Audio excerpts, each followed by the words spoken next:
தனி விமானம் மூலம் சென்னைக்கு வருகை தந்த இந்தியாவின் முக்கிய அரசியல் புள்ளி.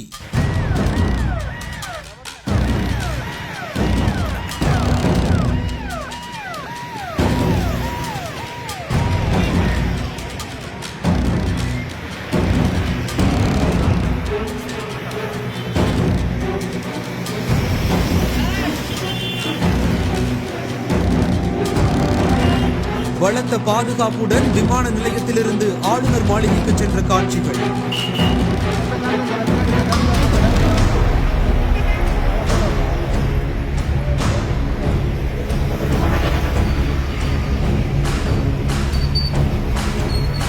பிரதமர் நரேந்திர மோடி தமிழகம் மற்றும் புதுச்சேரி மாநிலங்களில் நடைபெறக்கூடிய தேர்தல் நிகழ்ச்சிகளில் பங்கேற்பதற்காக இன்று சென்னைக்கு தனி விமானம் மூலமா வருகை தந்திருக்கிறார். விமான நிலையத்தில் தமிழக பாஜக நிர்வாகிகள் மற்றும் அதிமுக பொதுச் செயலாளர் எடப்பாடி பழனிசாமி உள்ளிட்டோர் பிரதமர் நரேந்திர மோடிக்கு உற்சாக வரவேற்பு அளித்ததாக கூறப்படுது. இந்த நிலையில தான் நாளை புதுச்சேரி மற்றும் மதுரையில் நடைபெறக்கூடிய நிகழ்ச்சிகளில் பங்கேற்கும் பிரதமர் மோடி தேசிய நெடுஞ்சாலை மற்றும் மதுரை விமான நிலைய விரிவாக்க பணிகளை தொடங்கி வைக்க இருப்பதாகவும் கூறப்படுது.